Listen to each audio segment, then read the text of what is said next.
So at the beginning of this week, I received my bundle for my interim order hearing that is happening next week. It's my second interim order hearing since the suspension last year, and it's been postponed, so that's why it's been delayed.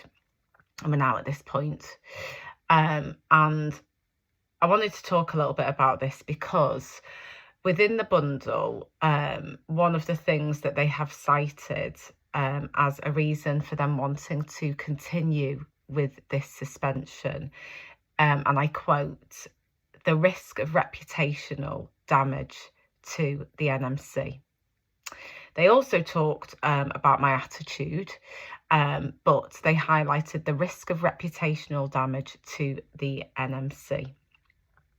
Now, I haven't actually really spoken to the NMC. In my first hearing, I didn't actually get to open my mouth. I was on mute for most of it, and my amazing representation at the time did speak for me. And then at my interim order hearing that had been delayed and postponed on a number of occasions, by the time it came around in the February, I didn't feel mentally able to go into that. So my representation went in and put forward my voice. So I've actually not spoken to the NMC, which makes me query why they're talking about my attitude, because they've never really seen my attitude. But the reason I wanted to talk about this is because the NMC seem to be a little bit confused, and they seem to be talking a lot about my potential of impacting the reputation of the NMC, bringing it into question, making people wonder whether it is fit for purpose, and shaking people's foundations of trust in it. And I want to be really, really clear to the NMC that that's exactly what I am doing. So I am shouting from the rooftops that the NMC is not fit for purpose. I am saying that the reputation of the NMC that the public seem to have been fed is incorrect, because it is causing people to not want to be here anymore. So I want to go into my next point around the 33 death by suicides that have happened since 2016, the shocking number.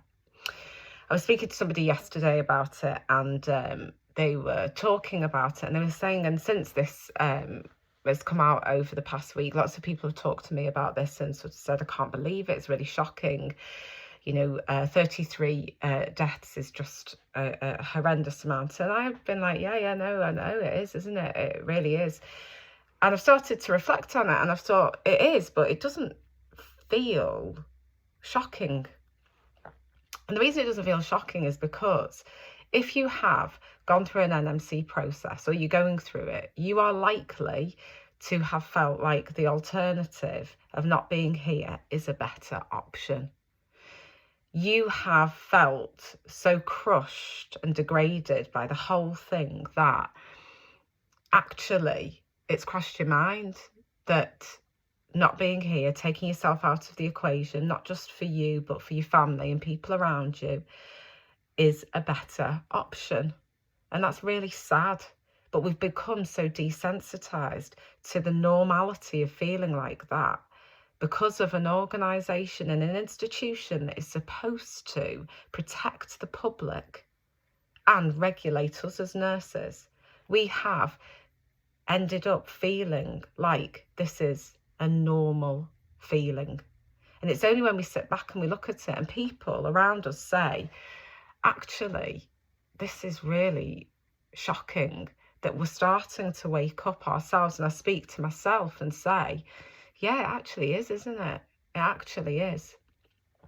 But what I'm concerned about is that a lot of people have said that they've never heard of these suicides, that they knew nothing about it. Why? How is it possible that An institution can cause people to end their lives, 33 people since 2016, and the world doesn't know about it. How is that possible? What has happened that there has been a cloak put on this? So I want to unveil this, and I want to stand with the nurses who are feeling this, and I want the world to hear about it. And this week I've been writing to MPs, I've been petitioning for them to hear my campaign, just like Ian Byrne has, and to stand with me in questioning what is going on in this institution. So, just to be clear, NMC, I am bringing your organisation into question. I'm putting it under the microscope, and I'm going to continue to do so.